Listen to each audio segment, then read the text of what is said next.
Okay, so I thought I'd just, my first video probably went on a little bit. Only just did it a few minutes ago, but I just thought I'd try and break it up a bit more and just focus specifically on symptoms for this video. So I'm still waiting to get diagnosed with chronic fatigue syndrome. So it could either be that or it could be anxiety, which is what the GP thinks. So, you know, with either, they're not a difficult. The treatment isn't a quick fix. It basically comes down to CBT and exercise and diet. But I just thought I'd go through the symptoms in a bit more detail.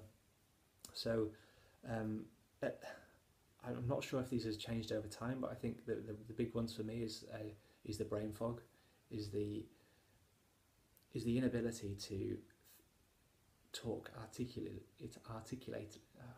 Is the as a perfect example, yeah, is my inability to talk articulately about certain things.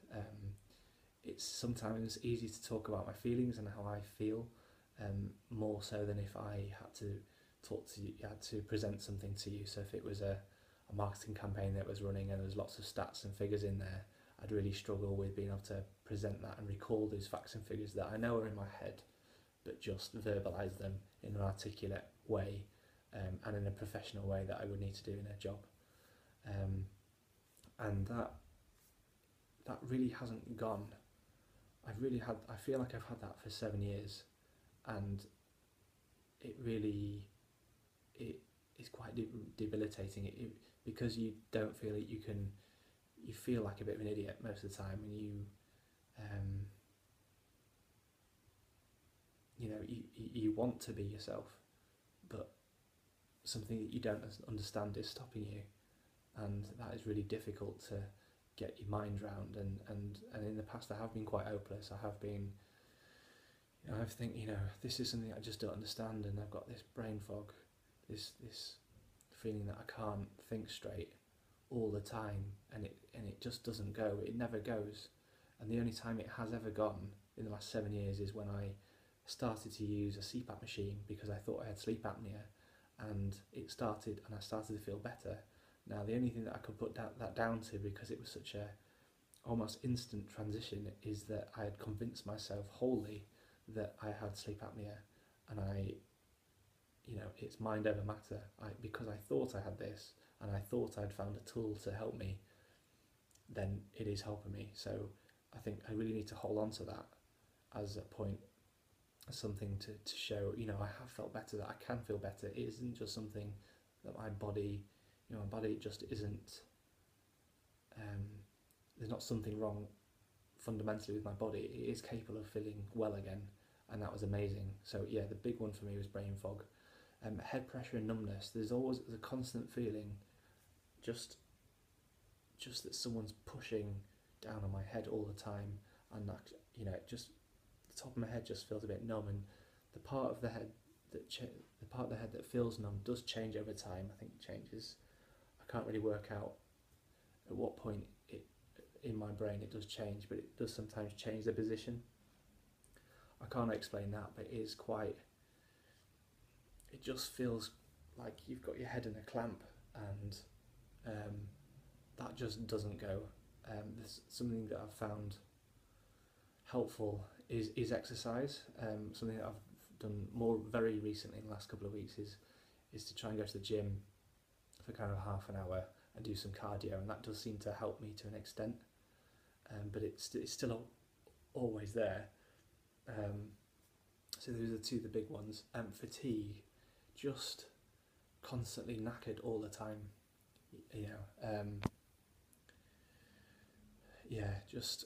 just having the motivation and the drive to do the things that you want to do, to try and not put off seeing your friends because you don't think you'll come across well, or you can't be yourself, or in the past I feel like I am quite amusing, I am quite a sarky bastard, but I'm, when the brain fog is high and I'm fatigued, I just don't want to do these things.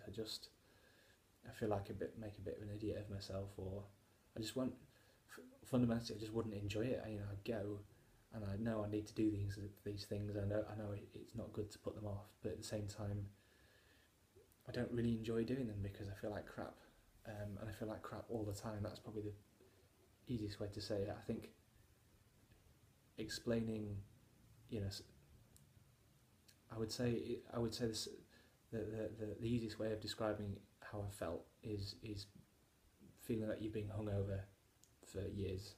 You know, every day for the past 7 years, I feel hungover. I don't feel particularly energised. I just want to sit and watch TV all day.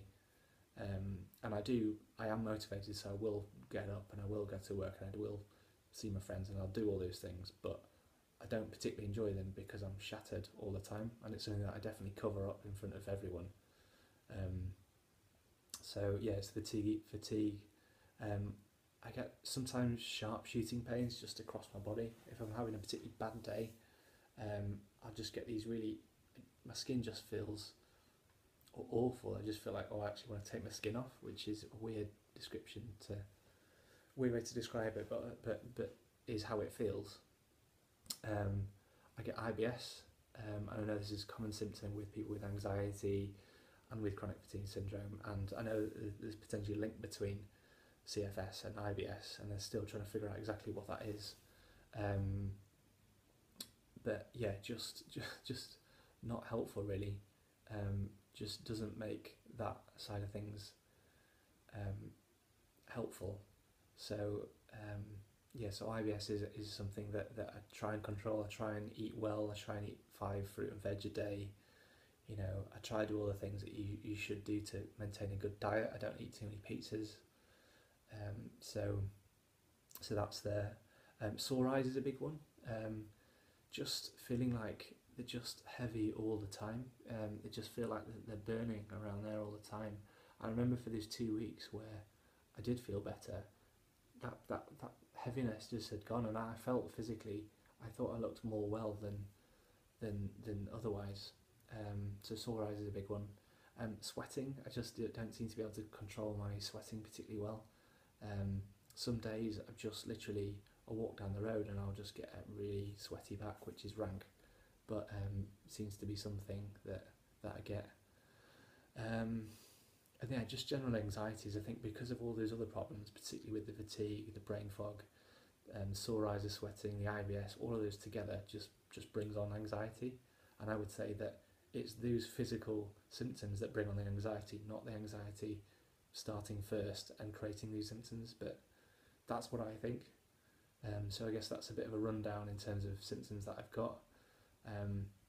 So as I say, I think that is either anxiety and the way that I think about things is somehow having an impact on my physical self, or it's chronic fatigue syndrome and it's something a bit more physiological rather than psychological. And we'll wait and see. We'll wait and see to see which one that is.